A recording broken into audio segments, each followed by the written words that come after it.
Ikaze kuri Juferg. Iyi ni inkuru yabaye y'umwana muto. Umwana yari afise imyaka 18. Yari kumwe n'abagenzi be nkuko vyama bimera, ugasanga ku iyo myaka buri umwe wese afise umugenzi wiwe bamwe bagendana. Rimwe na rimwe ugasanga bari mu bigero bimwe, usanga banganya imyaka bafise n'ivyiyumviro bimwe. Vya bindi tuba twita ngo abadolesa. Umunsi umwe rero umwana umwe yitwa Mariki yari kumwe n'abagenzi we nkuko bisanzwe muri quartier, kwa kundi usanga abana bicaye muri quartier canke bahura mu bamubiza abana y'imyaka 18 canke 20, usanga abo bafise akantu ka groupe k'agakuru kabo, ugasanga sometime baragenda ahantu bagacinga bakicara canke bagaherekezanya, kubera yuko inshingano ziba zitaraba nyinshi kugira ngo umwe atwagwe n'ubuzima. Kenshi bakunda kuba bari hamwe.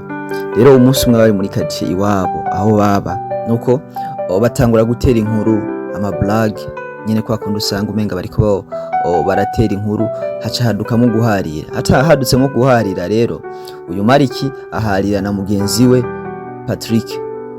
Bariko baraharira ntibahuza. Mu iki gihe umwana afise imyaka canke umuntu afise imyaka, amaraso abashushe cyane, haca hatangura ibintu vyo kugwana. Je murabizi yuko abantu benshi usanga abajene benshi usanga bagwana kubera yuko bahaririye gusa ku kintu ntibacumvikanaho, kaca hatangura kuza mwo ibintu vyo gutukana, ibintu vyo kubwirana nabi, kaca usanga vyadutsemwo kugwana. Nuko baragwana. Batanguye kugwana, uwo bagwanye Patrick we yarafise imyaka 20. N'ikintu cakurikiye n'igiki, nuko uyo Patrick yakubise Mariki, aramukubita aramutsinda. Amaze kumutsinda, bagenzi we bari kumwe baca batangura bavuga ati oya sivyo man, iyo bakugaye iyo bagusuzuguye yagukubita gutsinde wemere, wewe nta muhungu kurimwo, nta mugabo kurimwo. Bamubwira ayo majambo nyene nko kwa kundi usanga biba bimeze, abantu bavuga ati utsindwa gute wewe, naka yagushoboye gute, ubona ugifise ijambo mu bantu, ibintu nk'ivyo. Icabaye uyu mupeti Mariki bamudemereye amajambo, ari hasi aryamye hasi yakubiswe, aca arahaguruka aca aragenda yihinda muhira iwabo. Ico yakoze n'igihe kwera amajambo ariko baramubwira, aca atora imbugita.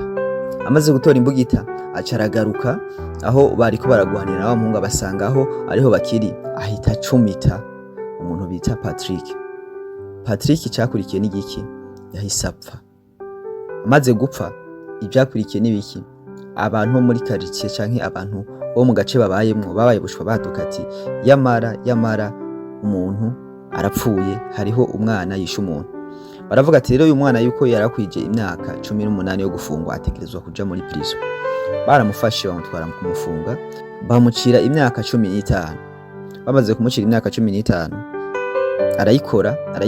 Ageze ku myaka 12, kubera kwitwara neza, mubamubizi iyo mu rero canke umufungwa canke umuntu yagizwe icaha yitwaye neza mu gasho, hariho imisi bamukurirako imyaka 3, akora imyaka 12, arasohoka ava mu gasho, ava muri prison. Amaze gusohoka yasohotse afise imyaka 30.